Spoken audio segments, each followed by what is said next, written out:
Buenas tardes a todas y todos. Estamos aquí otra vez reunidos en este ciclo de ¿qué sabemos sobre el cambio climático en México? En este módulo que está muy interesante sobre agua y cambio climático. Y hoy tenemos un tema pues, muy importante que es el título de la conferencia es Cambio climático e implicaciones en el manejo de agua, con dos queridas amigas y excelentes investigadoras que han aportado mucho en este tema.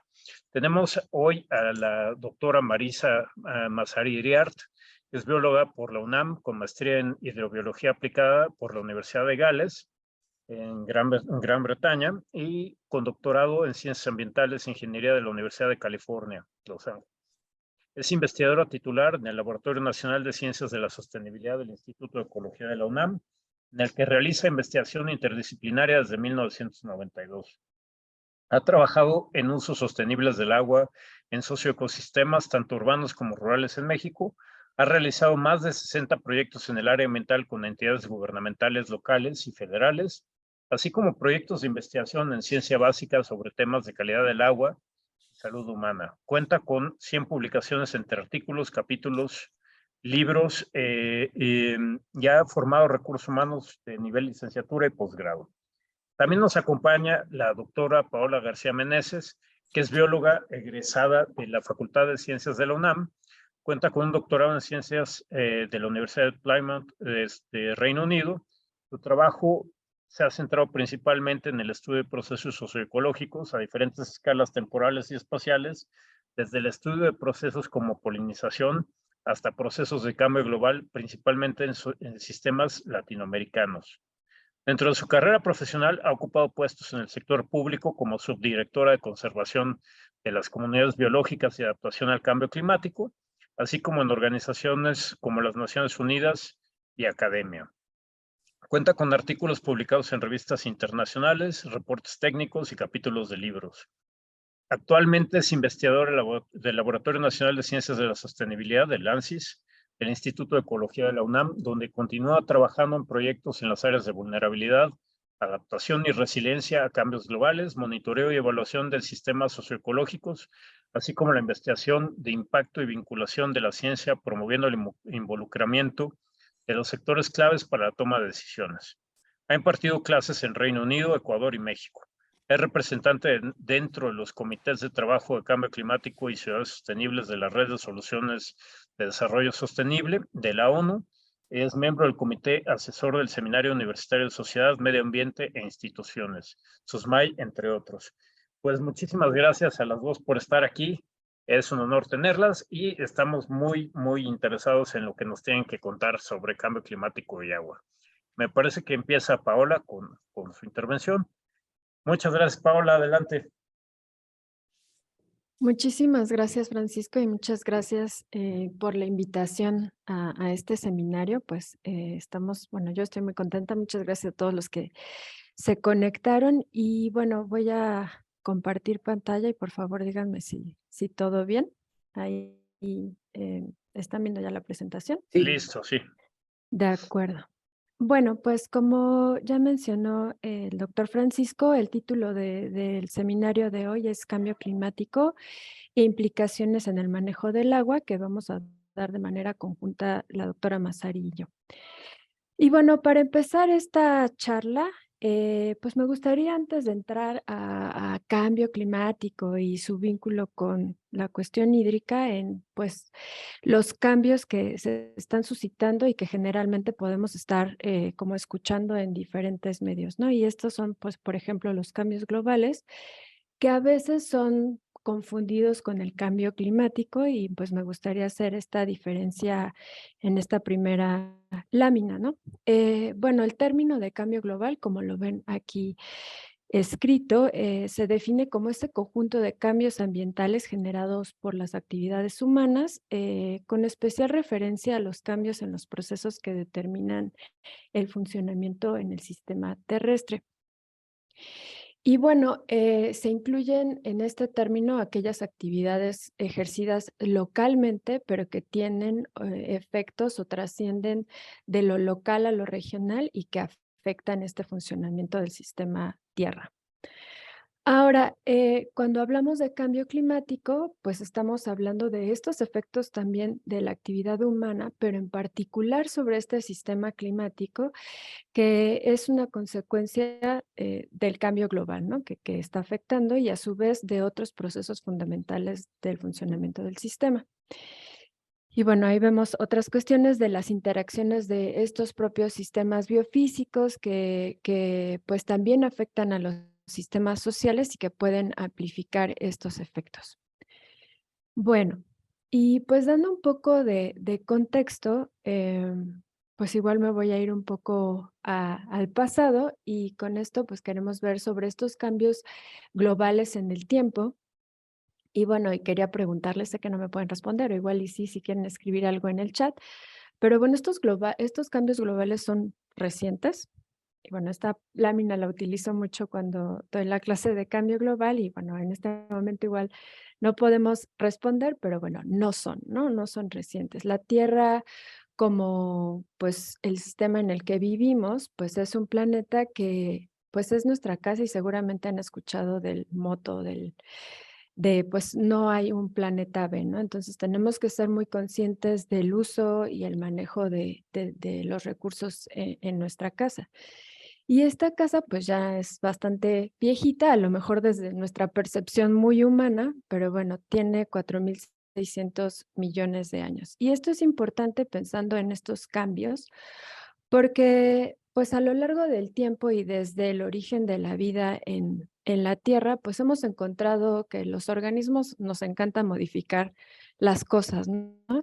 Y desde la aparición de las primeras bacterias, pues estas generan, bueno, por su metabolismo se produjeron muchos gases y hubo un cambio a nivel atmosférico que fue global y bueno, podemos ver en esta como espiral de aparición de especies a lo largo de la historia de la vida en la Tierra, pues cómo se han ido diversificando, muchos organismos han ido habitando eh, pues este sistema y pues realmente nosotros estamos en, no sé si alcanzan a ver mi cursor, espero que sí, pues en la última rebanada de esta espiral, ¿no?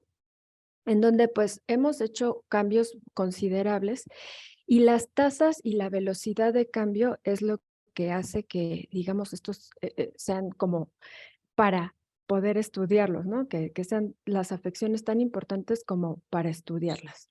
Y bueno, pues estas actividades humanas son un factor muy importante que pues va derivado de estos incrementos o de estos elementos fundamentales como el incremento de la población, que no es una relación tan, digamos, una relación tan estrecha o como correlacionada, pero obviamente el que haya tantos humanos sobre la Tierra, pues sí tiene un severo impacto.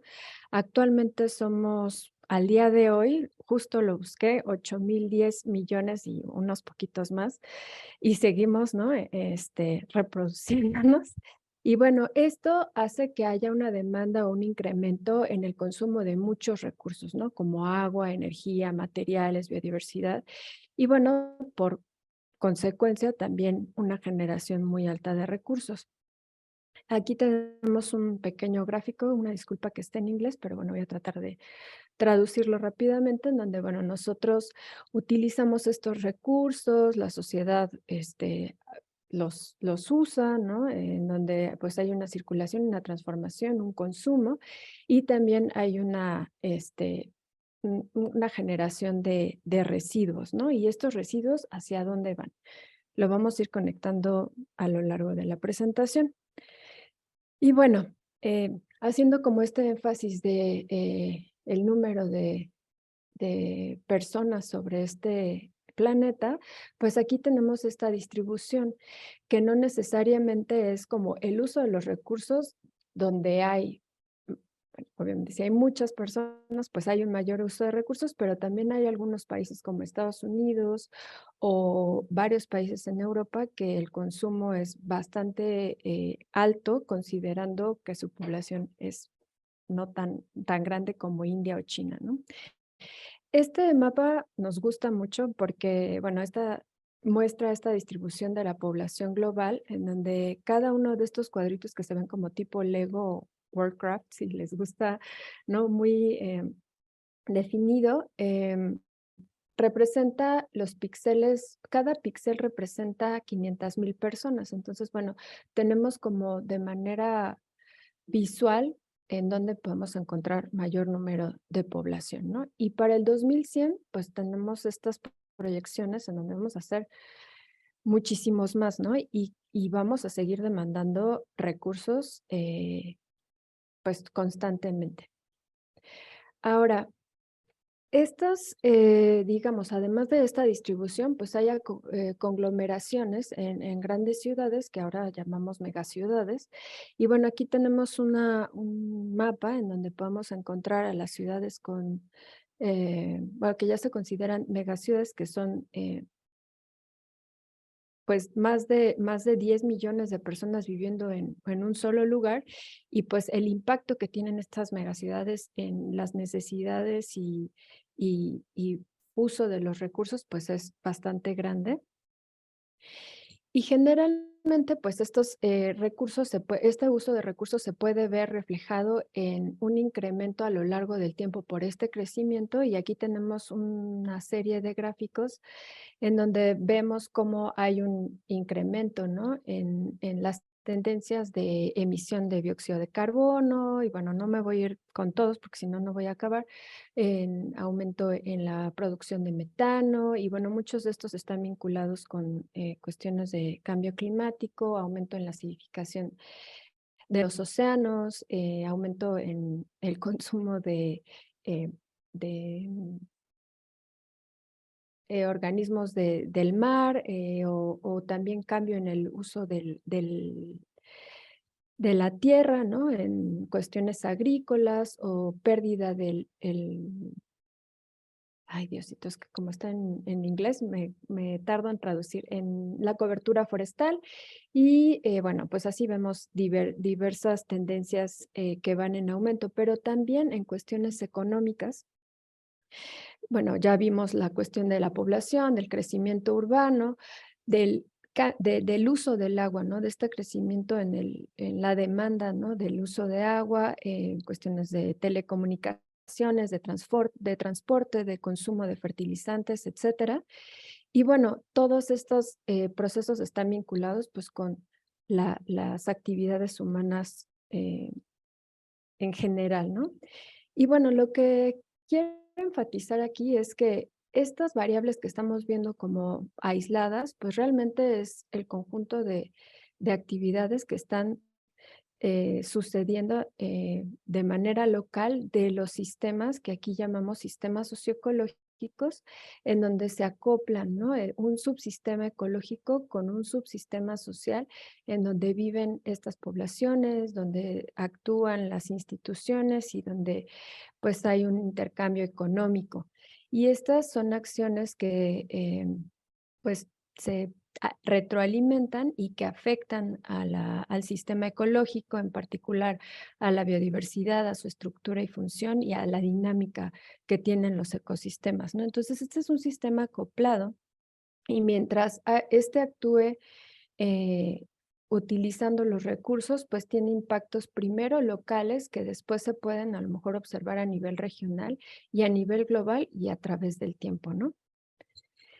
Y bueno, nada más como para subrayar algunos aspectos, pues estos subsistemas son agentes de cambio, ¿no? Estos subsistemas sociales son agentes de cambio o generan modificaciones, pues cuestiones que a lo mejor no tenemos tan, no sé, como presentes, ¿no? Como la cuestión de cómo cambia o qué modifica los mercados y la economía, la política, los conflictos, las guerras.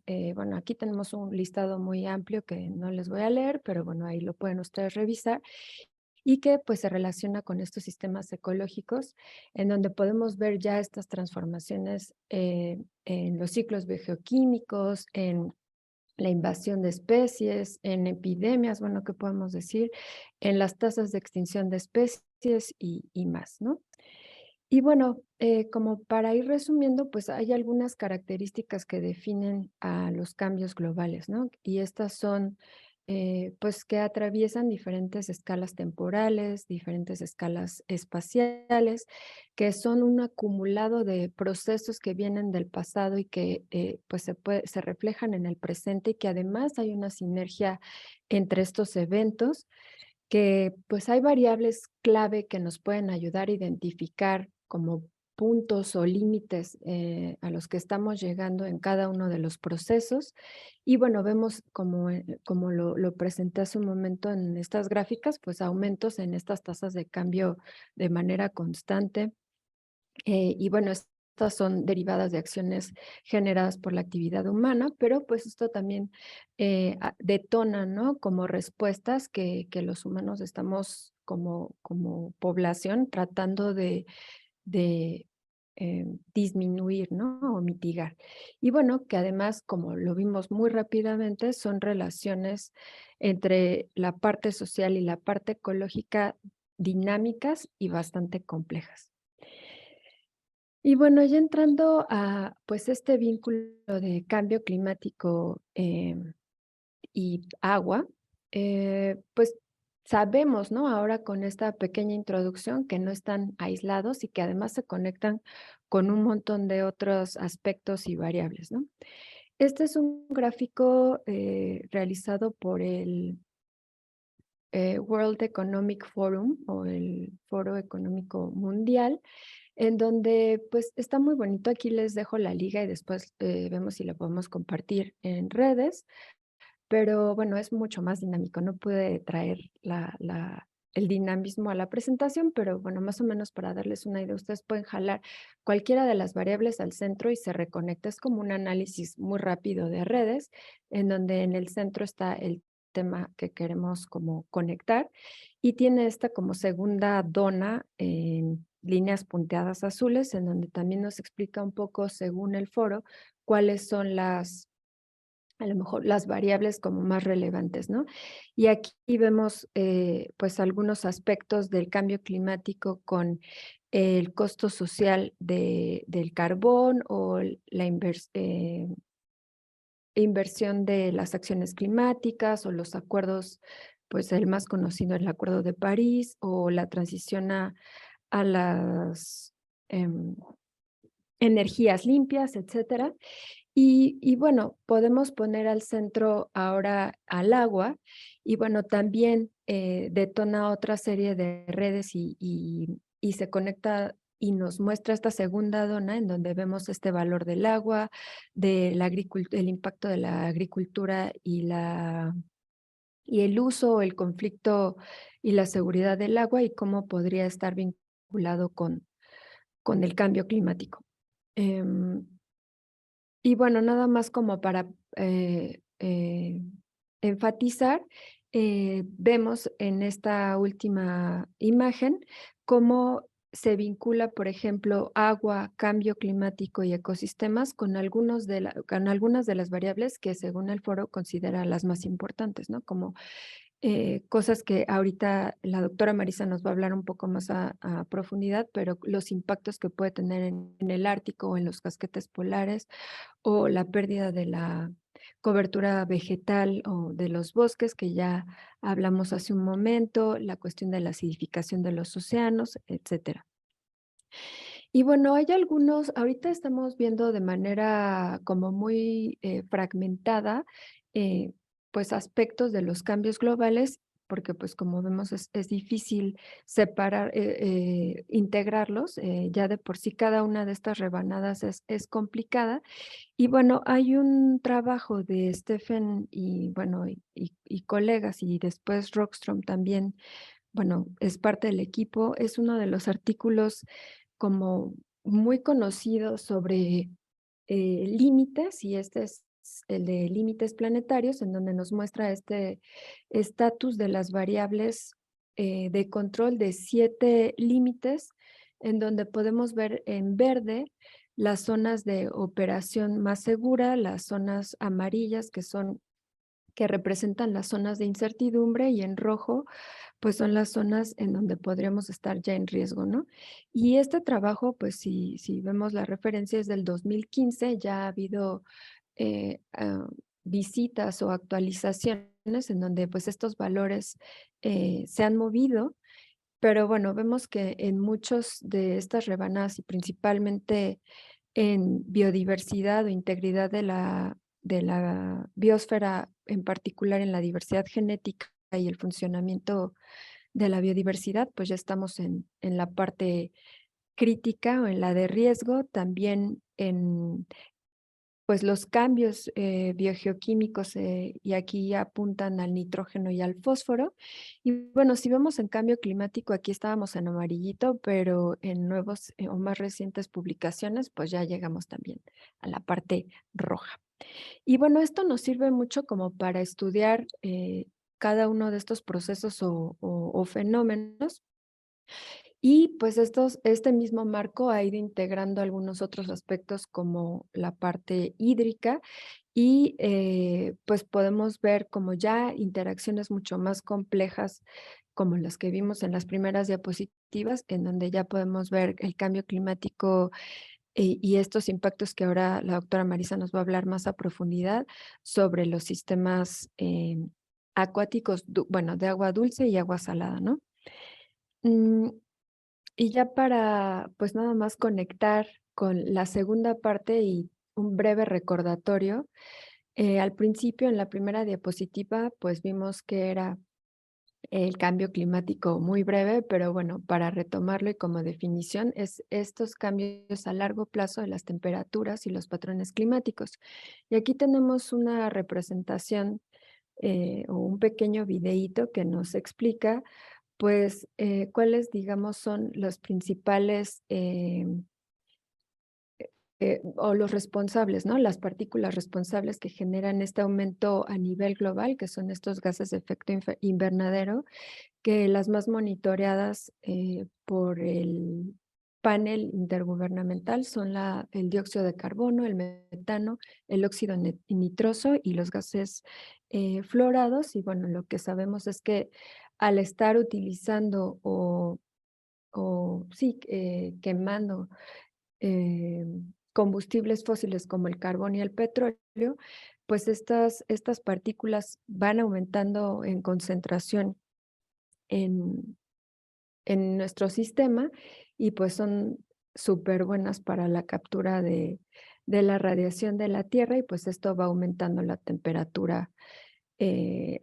Bueno, parte de esta es reflejada, pero otra es absorbida y bueno, en general esto genera este calor y estos efectos de aumento a nivel planetario. Y bueno, esto hay, digamos que ahorita no nos vamos a poner a hablar de toda la investigación que se tiene ya sobre los escenarios de cambio climático, pero bueno, esta es una imagen que nos ayuda a tener una idea de las anomalías o el aumento en la temperatura lo más reciente. Y bueno, vemos que realmente es alarmante, ¿no? Y creo que ahí le doy la palabra a la doctora Marisa para continuar esta charla. Gracias, Paola. Bueno, después de esta excelente introducción de Paola, como que siempre pensamos que los cambios globales y el cambio climático están sucediendo en otro lado. Y si nos fijamos en esta imagen, pues el cambio de temperatura de 1981 a 2010 en promedio, vean cómo está México en los niveles rojos, ¿no? Sé que no es el extremo de lo que está sucediendo, por ejemplo, en Asia, ¿no? Pero realmente debemos considerar qué es lo que está pasando en México. Y yo quisiera como aterrizar mucho más estas ideas generales a qué es lo que está pasando en México. La que sigue. Y bueno, retomando los incrementos de los cuales nos hablaba Paola, especialmente a partir de la década de los 50,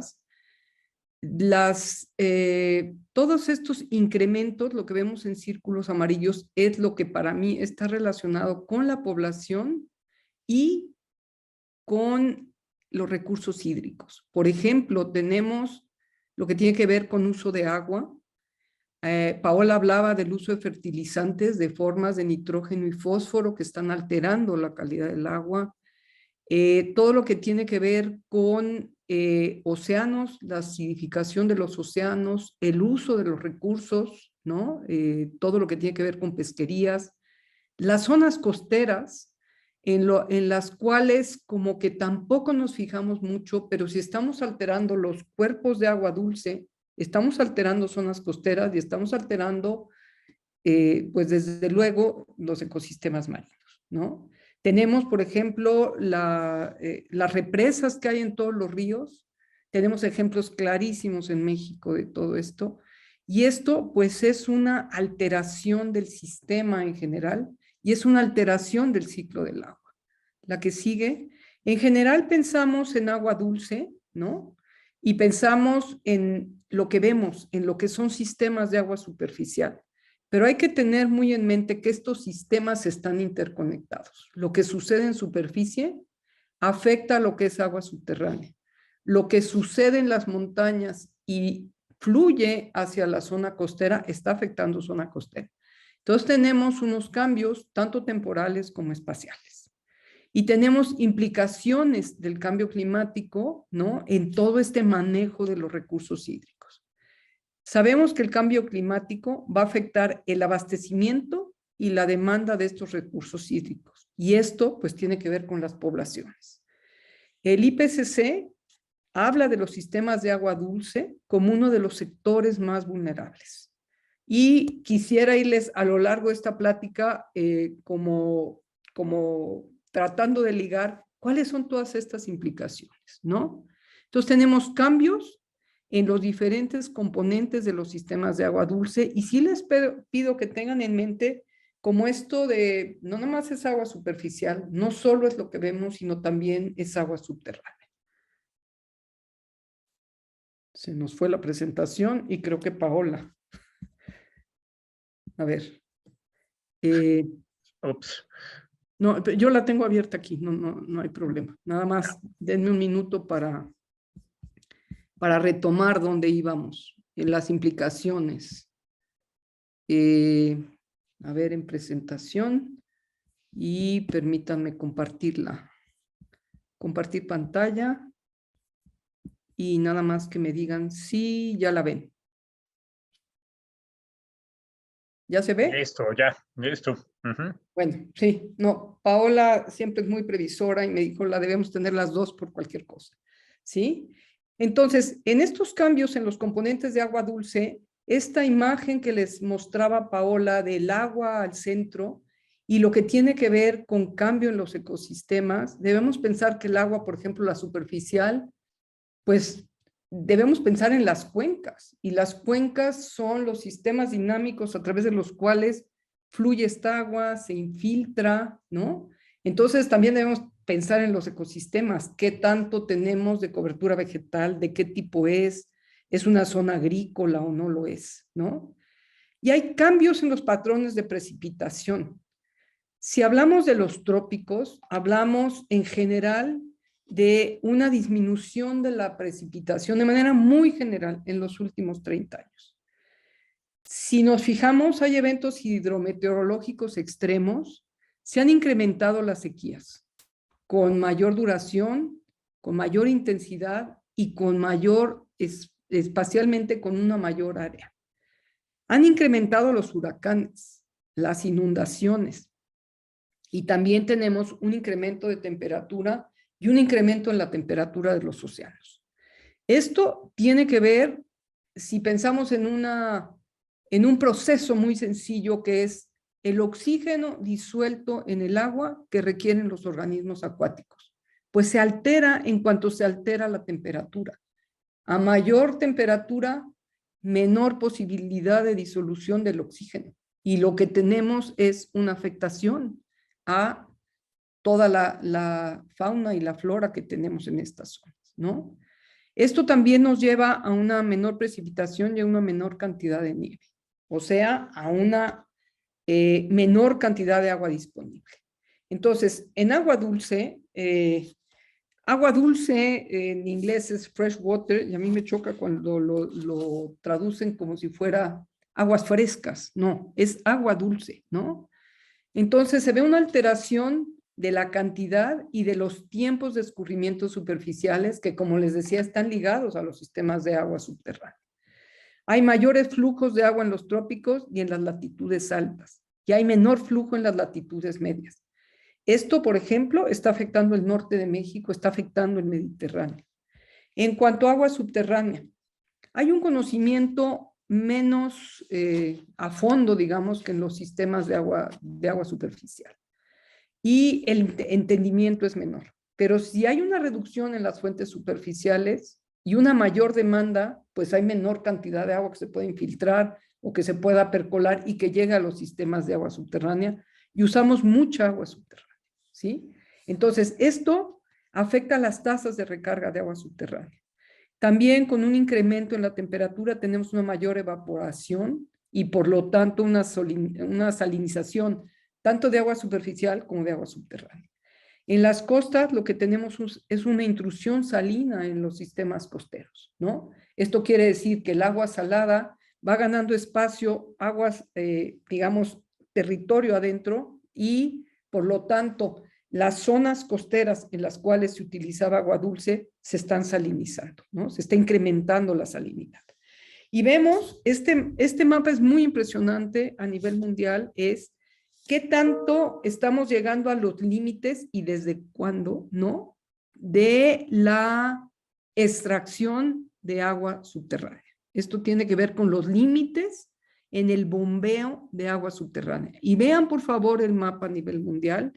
Y el que sigue es cuándo se ha llegado a estos límites, cuándo es el primer año en el que se llegó a un límite. Y les voy a hablar de disponibilidad de agua y les voy a mostrar cómo estamos en México, y hay unos mapas que dicen sin disponibilidad. No quiere decir que donde está sin disponibilidad es que ya se quedaron sin agua, así como nos sucedió en Monterrey, ¿no? O como sucedió ya en Ciudad del Cabo. Lo que sucede es que estamos extrayendo agua a una velocidad mucho mayor que la que se puede recargar. O sea, no estamos dando el tiempo para que el ciclo del agua se lleve a cabo, ¿sí?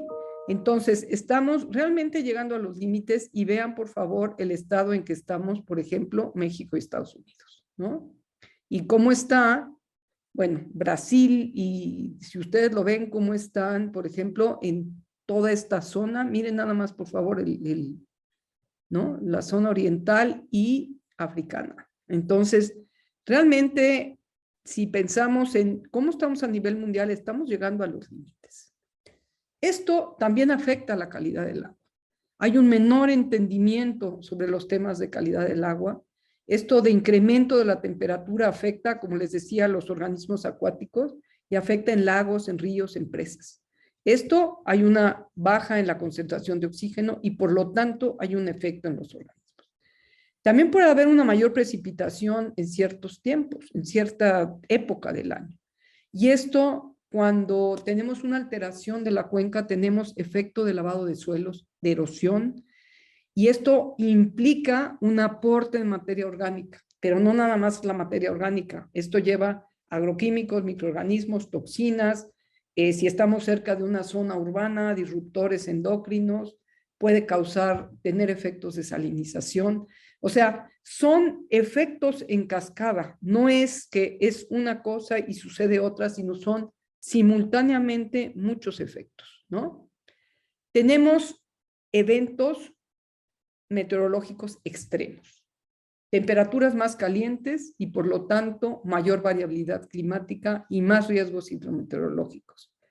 La frecuencia en intensidad de inundaciones y de sequías se va a incrementar de 1 en 100 años a 1 en 10 años. El incremento en la intensidad de la precipitación en cierto momento, en cierta época, pues también va a variar. Y esto también implica factores sociopolíticos, patrones de desarrollo y de pobreza, y lo vemos en las zonas rurales de México, ¿no? Hay una gran incertidumbre sobre qué es lo que va a pasar desde el punto de vista social, económico, político, de salud pública, ¿sí? Y les voy a presentar una revisión que hicimos, esto lo he presentado ya en otro seminario del PINC, que hicimos entre las maestras Avi Ortizaro, Fabiola Gres y yo, a petición del doctor Francisco Estrada, sobre cuál es la situación en México, y esto fue preparado para la COP27. Y tenemos una disponibilidad natural de agua subterránea que ha disminuido en los últimos años, ¿sí? Lo que vemos, ustedes ven en el mapa dos tonos de rojo, y lo que vemos es, les decía, sin disponibilidad desde 2011, pero vean cómo se ha incrementado sin disponibilidad desde 2020, ¿sí? Y entonces vemos cómo estos dos colores rojos, cómo se incrementa el área, ¿sí? Tenemos más de 450,000 millones de metros cúbicos de extracción de agua, y 61% de esto procede de agua superficial y 39% de agua subterránea. Hay que pensar para qué se usa esta agua. Y el sector que usa más agua es el sector agrícola, ¿sí? La generación de alimentos, la producción de alimentos. En segundo lugar, el abastecimiento público, y en tercer lugar, la industria. Siempre satanizamos a la industria y decimos, se están acabando con el agua.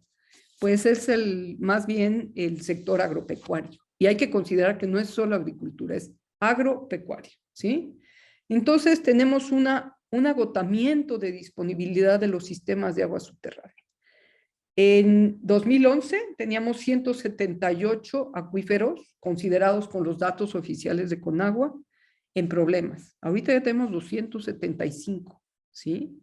Y lo que vemos en cuanto a agua superficial es que también ha disminuido en los últimos años y estamos en una situación realmente crítica, ¿sí? En este caso se consideran 757 cuencas, ¿sí? Y han aumentado sin disponibilidad de 2014 a 2021 104 cuencas sin disponibilidad de agua, ¿sí? Como les explicaba antes, esto no quiere decir que se queden sin agua, pero quiere decir que estamos usando el agua de una manera muy poco sostenible, que en la recarga natural, la renovación de estos sistemas ya no ocurre de manera natural. Lo que sucedió a partir del uso de bombas para extraer agua, que antes se hacía de manera manual, es que tenemos una posibilidad de extraer más de lo que el sistema recibe, ¿no? Pero estamos llegando a los límites, estamos salinizando, estamos concentrando ciertos compuestos. Y aquí ven también cómo se incrementó de 2014 a 2021, y vean cómo estamos en la zona centro, donde tenemos dos de las grandes ciudades, y la tercera gran ciudad en México, Monterrey. Pero no solo implica el problema de agua en megaciudades, sino en ciudades que están en crecimiento, en ciudades medias que están en crecimiento, que aunque tengan posibilidades de tener la infraestructura, no cuentan con el recurso, ¿sí? ¿Qué ha pasado en los cuerpos de agua? También bajo escenarios de cambio climático, y uno de los especialistas en agua subterránea, el doctor Óscar Escolero del Instituto de Geología, y un grupo de coautores resaltan que un clima extremo con lluvias y sequías más intensas, aunado a una menor capacidad de resiliencia de las cuencas para amortiguar y regular los efectos de cambio climático, nos están llevando a una situación muy crítica, ¿sí? Entonces hay una disminución de la precipitación con escenarios de cambio climático que lo que muestran es que esto viene en aumento. Y hay una relación directa con el incremento de temperatura. Por lo tanto, en el norte y centro del país vamos a tener escasez de agua. Y probablemente, porque tampoco es muy así que podamos decir, esto es lo que va a suceder, en el sur y sureste es muy probable que haya excesos, ¿sí? Si nosotros vemos las megaciudades de las cuales les hablaba Paola y yo les hablo de qué pasa en la Ciudad de México, vean por favor en la zona centro, ¿no? Todo lo que tiene que ver con la megalópolis relacionada con la Ciudad de México, con Guadalajara, con Monterrey, y vean por favor qué es lo que está pasando en otros sitios, en las costas, ¿no? ¿Qué es lo que está pasando ya en Chiapas, en Yucatán, en Quintana Roo? ¿Sí? Entonces, lo que estamos haciendo es realmente poniendo a nuestra generación y a las que siguen en una situación muy crítica. Y se estima que para el año 2030 la población se incremente. Entonces estamos superando las capacidades que tenemos solo pensando en recursos hídricos. No quiero decirles en todos los demás recursos, ¿sí? Entonces va a haber impactos importantes debidos al cambio climático, ¿no? Como implicaciones del cambio climático hay impactos negativos en estos sistemas. Es importante que haya una disminución de la precipitación, una menor disponibilidad de agua, que los volúmenes de escurrimiento y infiltración cambien y por lo tanto la recarga de acuíferos cambien. Y pues esto les va a pegar mucho más a las regiones áridas del país. Y puede que haya un incremento en la zona sur y sureste, ¿sí? Cuando hablamos de sequías, pensamos, pues sí, hace más calor y hay menos agua, o necesito pedir una pipa de agua porque estamos en época de secas o cosas de ese tipo. Y lo pensamos muy desde los sistemas urbanos. Cuando uno va a las zonas rurales, ve lo que están sufriendo en cuanto a posibilidad de abastecimiento de alimentos y de agua, ¿no? Y aquí tienen una imagen de los datos. Ahora hay un monitor de sequía que lleva con agua. Y aquí ven los cambios de 2003 a 2020, ¿no? Que permiten distinguir las sequías a nivel municipal. Y cuando nos vamos a las sequías extremas, por favor vean esta categoría de sequías extremas, vean la diferencia entre estas sequías, digamos, que son excepcionales, a sequías extremas. Y estos eventos hidrometeorológicos extremos van a ser más comunes. Y se están generalizando en el territorio nacional, ¿no? Entonces, esto de que vemos que el cambio climático está sucediendo en algún otro lugar y estos cambios globales suceden en algún otro lugar, no, nos están pegando y nos están pegando duro, ¿no?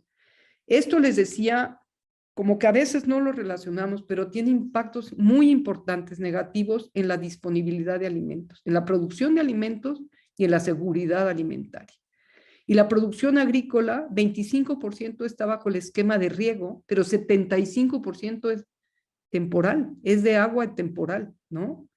Y los registros públicos, el registro público de derechos del agua, es digamos, el conteo que tenemos del agua disponible y las concesiones que ya están dadas, nos habla de un 62% del volumen concesionado para uso agrícola, ¿sí? Y también nos habla que es de agua subterránea y de agua superficial. Entonces, realmente, si nosotros vemos estos efectos en cascada, es agua, y pensamos en agua para consumo, en agua para nuestras necesidades directas, pero también hay que pensar en todo el uso agropecuario. Y en cuanto a calidad del agua, este es un mapa, perdón, está un poco difuso, pero esto es lo que reporta con agua en cuanto a ecosistemas acuáticos superficiales con una mala calidad del agua, que es lo que tenemos en rojito y en amarillo. Y realmente esto es un reflejo muy parcial de lo que está pasando en cuanto a calidad del agua, que es una limitante más. Más del 90% de la población nacional habita en regiones hidrológicas con problemas de contaminación.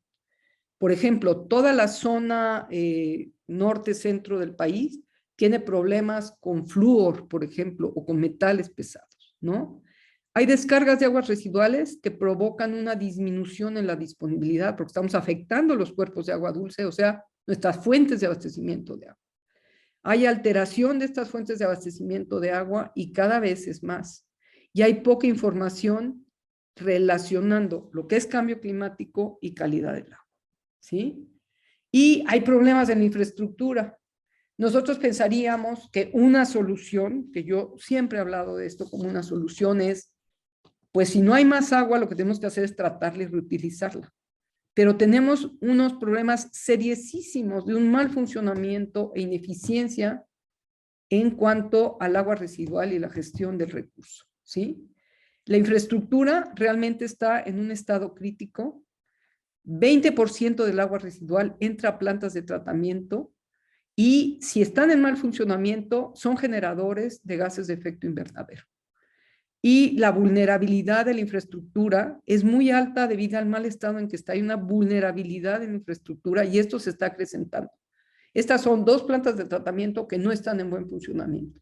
Aquí ven la cantidad de espumas que se ven, que la espuma no hace gran cosa, pero la espuma es un reflejo de que el sistema no está funcionando. Y aquí ven en Chiapas una planta de tratamiento, la planta de tratamiento de Comitán, donde las geomembranas que están abajo de esta laguna de oxidación están elevadas por la cantidad de metano que tienen abajo, ¿no? Así vemos plantas de tratamiento en todo el país, plantas de tratamiento de aguas residuales que antes se consideraban como usa el agua y la desechas, o usa el agua, la tratas, la usas para algo y la desechas, y es un reto mayor el que estamos teniendo, ¿sí? Pero necesita haber ciertas adaptaciones. En el sector agua necesita haber adaptaciones a nivel municipal, ¿no? ¿Cómo estamos haciendo uso del agua a nivel municipal? Para riego, ¿qué está pasando con la industria? ¿Qué está pasando con la generación de energía eléctrica con empresas, ¿no? ¿Qué está pasando con el control de contaminación y con el manejo de inundaciones? Y para todo esto, pues realmente estamos teniendo muy poca visión para las adaptaciones, ¿sí? Ya casi acabo, las perspectivas. Está difícil adaptarse a patrones de temperatura y precipitación heterogéneas. Es necesario conservar las áreas con vegetación natural. Es necesario aplicar soluciones tecnológicas, pero eso no va a ser todo el trabajo, ¿no? Es necesario un reuso seguro del agua y hacer una inversión en infraestructura. Hay un entendimiento del recurso que es finito de manera como muy parcial.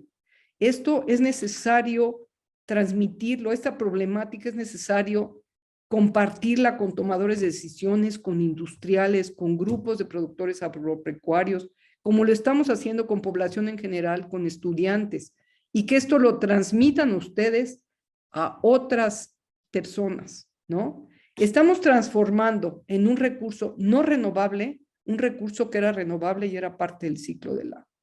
Y tenemos retos muy serios en cuanto a cantidad y calidad del agua, muy inciertos, ¿no? Para los diversos usos. El reuso de agua en agricultura con agua residual o con agua residual tratada, nos estamos regresando, por ejemplo, microorganismos con los vegetales que consumimos crudos, ¿no? Hay una inyección de aguas tratadas, pero también hay una inyección de aguas no tratadas y estamos poniendo en riesgo a los sistemas de agua subterránea. Hay un incremento de enfermedades debidas a la ampliación de distribución de vectores. Esto, bueno, con la pandemia todo lo entendemos perfecto. Y hay una serie de enfermedades emergentes que el agua es una manera a veces de transmitirla o que los vectores se desarrollen. El agua residual está siendo usada ahora, les cuento rápidamente con el COVID, como un sistema de vigilancia, porque lo que nosotros desechamos como humanos va a dar al drenaje. Y se podría usar como un sistema de vigilancia en el cual se registren las nuevas cepas, ahora tenemos 2 nuevas cepas de COVID, ¿no? De SARS-CoV-2, y tener una prevención desde el punto de vista de salud. Entonces, hay muchas cosas que podríamos hacer, hay cosas que debemos considerar como una adaptación a estas nuevas condiciones. Y no sé si está Paola. Paola, ¿te Sí, aquí conectaste estoy, de aquí estoy. nuevo? Sí, A ver, sí, y no, le doy la bueno, palabra a Paola para que cierre.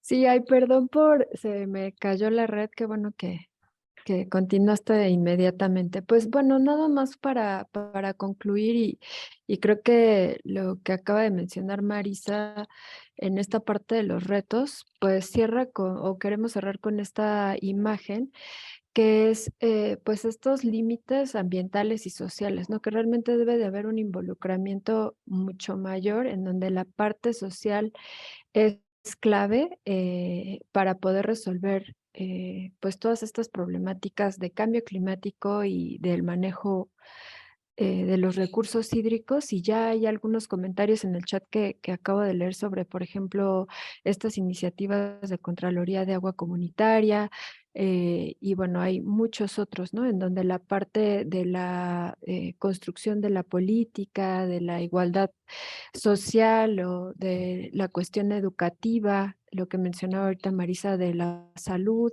de la seguridad alimentaria, pues están vinculados con el recurso hídrico, ¿no? Entonces, pues como una idea para llevar a casa es que todos estos procesos están vinculados y que debemos de verlos así, ¿no? Como un sistema integrado que haciendo cambios, pues benéficos para el sistema, pues pueden tener un impacto local, pero que a largo plazo podría también tener un impacto a escalas globales. Y bueno, para lograr esta incidencia más significativa, pues necesitamos entender, ¿no? En la cuestión de las decisiones. Y también cuando hablamos de tomadores de decisiones, siempre pensamos en los presidentes municipales o en, no sé, en gente que está en las instituciones diciendo las cosas y cómo hay que hacerlas, pero realmente todos somos tomadores de decisiones, ¿no? Día a día en la gestión del recurso hídrico, ¿no? De cuánto usamos, por qué lo usamos, para qué y cómo lo,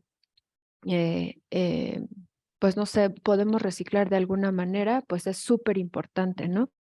Y como vemos, este uso que ya está llegando a los límites en México en particular, como lo presentó la doctora Marisa, pues es crítico y de verdad no nada más es esperar a que nos digan qué hacer, sino realmente involucrarnos en esta actitud que tenemos frente a estos recursos, a las prácticas que operan, generalmente entender cómo suceden estos procesos y qué podemos hacer para cambiarlas, ¿no? Pero también adoptar nuevas prácticas, como que es difícil cambiar esa sinergia que llevamos y cómo hacemos las cosas, pero pues sí tenemos que hacerlo para poder llegar a un manejo más sostenible del recurso hídrico, de, como decía también Marisa, involucrar a más personas, transmitir estos mensajes para tener pues acciones como más relevantes y que generen los cambios esperados, y también diseñar nuevas metodologías pensando en la academia,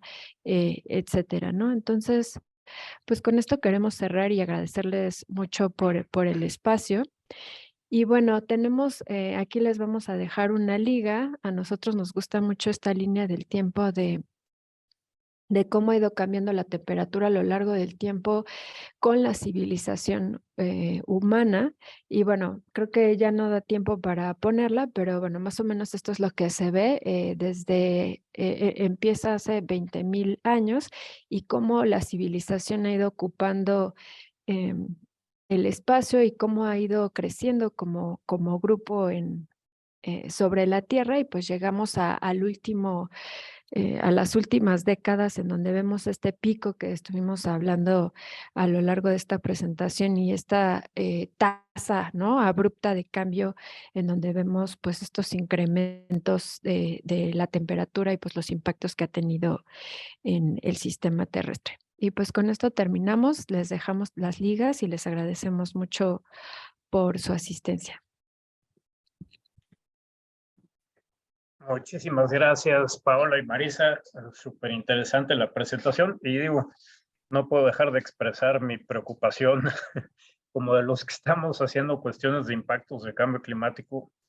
Es este gran problema que Marisa estaba presentando, ¿no? Que de pronto hacemos las evaluaciones de impactos y qué tal nos va a ir con cambio climático, y los grandes huecos metodológicos que existen y de modelación como para decir, vamos a unir lo que pasa en los impactos que vemos para el sector agua con los de agricultura, con los de biodiversidad, con los de salud. Esta visión, qué lejos estamos todavía de poder dar una evaluación que sea más completa y donde los sectores se hablen como se hablan en la vida real, ¿no?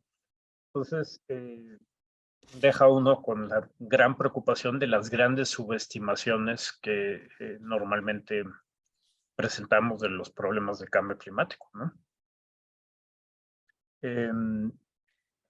Y pues como decía Paola, aquí tenemos unas cuantas preguntas que me gustaría hacerles. Tenemos unos 5 minutitos. Entonces, empecemos con la que ya adelantaba Paola, que es qué posibilidades nos la hace Marisol Ruiz Cortés. Primero nos pregunta qué tan desagregado tenemos el estudio que se realizó para el sector agropecuario en términos de agua, que si está desagregado a exportación y local, ¿no? Me parece que no, ¿verdad? No está desagregado. No. Y nos pregunta qué posibilidades consideran ustedes sobre las contralorías de agua comunitaria.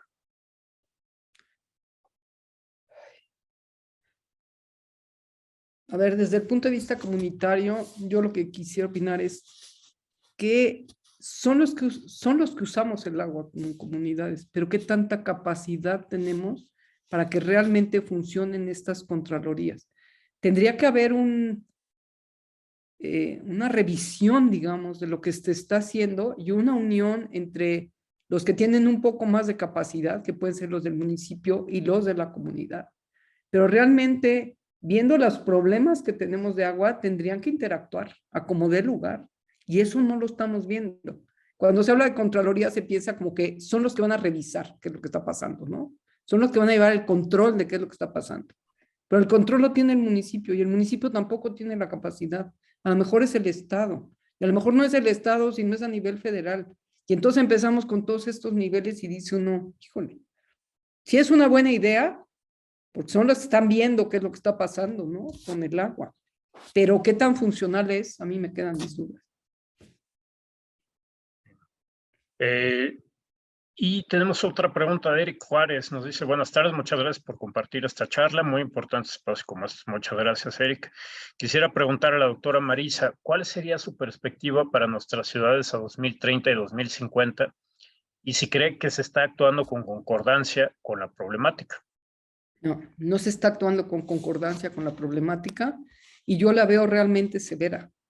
Ahorita tenemos escasez de agua, pero a la hora que tengamos una limitante también por calidad, va a ser una crisis y una cosa espantosa. Estamos permitiendo que haya una explotación intensiva sin poner límites a nada. Cuando una zona de las ciudades se queda sin agua, le llevan una pipa, pero eso quiere decir que están extrayendo el agua de otro lugar, ¿no? No quiere decir que le están frenando. Yo realmente creo que uno de los temas importantísimos es esto que los ingenieros ahora hablan, no de plantas de tratamiento de aguas residuales, sino como sitios de generación, de extracción de nutrientes, de materia orgánica y un sitio de reciclaje y ver realmente lo que es un ciclo del agua, pero más como ciclo de vida del agua, ¿no?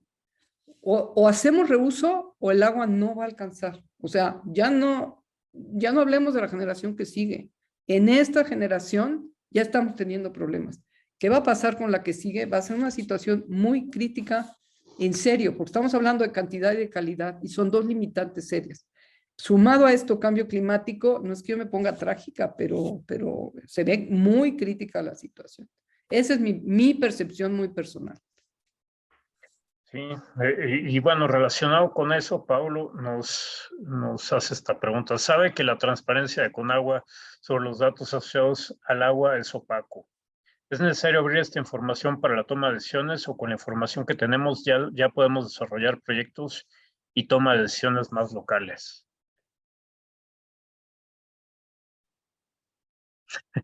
¿Quién La quiere información es opinar? parcial, es muy parcial lo que existe y no está abierta. O sea, ¿qué tanto hay de concesiones a mineras? ¿Qué tanto hay de concesiones a industria agropecuaria? ¿No? Paola.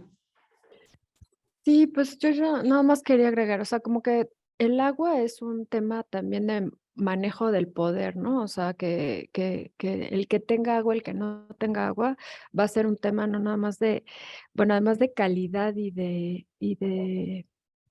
cantidad, pues también es un recurso que en breve, o sea, va a ser una forma de manipulación y eso pues también es esta entrega de información.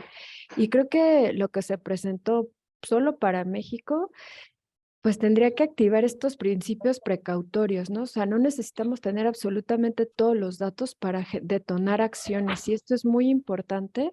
Ya hay unas tendencias muy claras, ya hay una escasez tremenda y pues más bien es pugnar porque esta toma de decisiones, como les mencionaba, desde lo individual hasta lo federal, pues se realicen, ¿no? Entonces, ya no esperar más, ¿no? Creo que es bastante crítico el, el, el escenario, ¿no? Y bueno, si quieren, terminamos con un comentario que me parece interesante, ¿no? Bueno, los felicitan por la presentación, David González, y me gustaría saber si desde el laboratorio y el seminario hay alguna manera de participar desde lo social, específicamente desde la antropología, ¿no? Entonces creo que es una oportunidad muy importante para abrir estas puertas, que es lo que siempre estamos tratando de hacer desde todos lados, desde el PINC, desde el SUSMAI, todos lados, ¿no? A otras disciplinas, porque necesitamos esto. No sé si quieran comentar algo. Y desde luego esto requiere una solución interdisciplinaria. Necesita un estudio interdisciplinario, decisiones interdisciplinarias. Desde una sola disciplina no, es un problema complejo que desde una sola disciplina no vamos a solucionar. O a proponer soluciones, dejen a solucionar, a proponer soluciones, ¿no? Sí. Y algo importante nada más con esta visión desde la antropología y la experiencia que hemos tenido en Chiapas, es muy interesante el manejo del recurso por parte de grupos, ¿no?, indígenas que, dependiendo de sus orígenes y su historia, manejan muy diferente el agua, ¿no? Entonces, que estas particularidades y cuestiones de contexto y territorio son súper importantes, sumarlas, ¿no?, a esta parte de modelos y como que a veces se siente un poco árido, pero esta información es muy relevante a incluso encontrar soluciones muy locales desde manejos, pues, particulares. Uh-huh.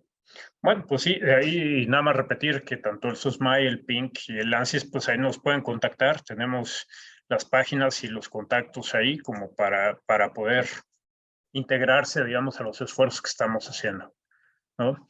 Bueno, pues Marisa, muchísimas gracias, Paola, muchísimas gracias por esta plática tan interesante y tan profunda sobre qué pasa con el agua en México y ahora con cambio climático, ¿no? No me queda más que, bueno, volver a agradecerles y citar a todos para la próxima plática. Va a estar con nosotros el doctor Óscar Escolero y nos va a platicar más sobre agua y cambio climático. ¿Qué nos dicen las proyecciones de cambio climático para el sector agua en México? Y va a estar muy interesante. Y recordarles que después de esa del doctor Escolero, tenemos con la que cerramos, y después de esa plática, tenemos el conversatorio, donde van a estar todos y todas nuestras ponentes y vamos a tener esta discusión sobre agua, cambio climático, y qué tenemos que hacer, necesidades de investigación, necesidades de política pública, etcétera, etcétera. Pues muchísimas gracias. Gracias por la invitación, Francisco. Gracias a todos Muchísimas por gracias su a ustedes por atención. aceptar. Muchas Gracias. gracias a todos. Saludos. Hasta Hasta luego. luego.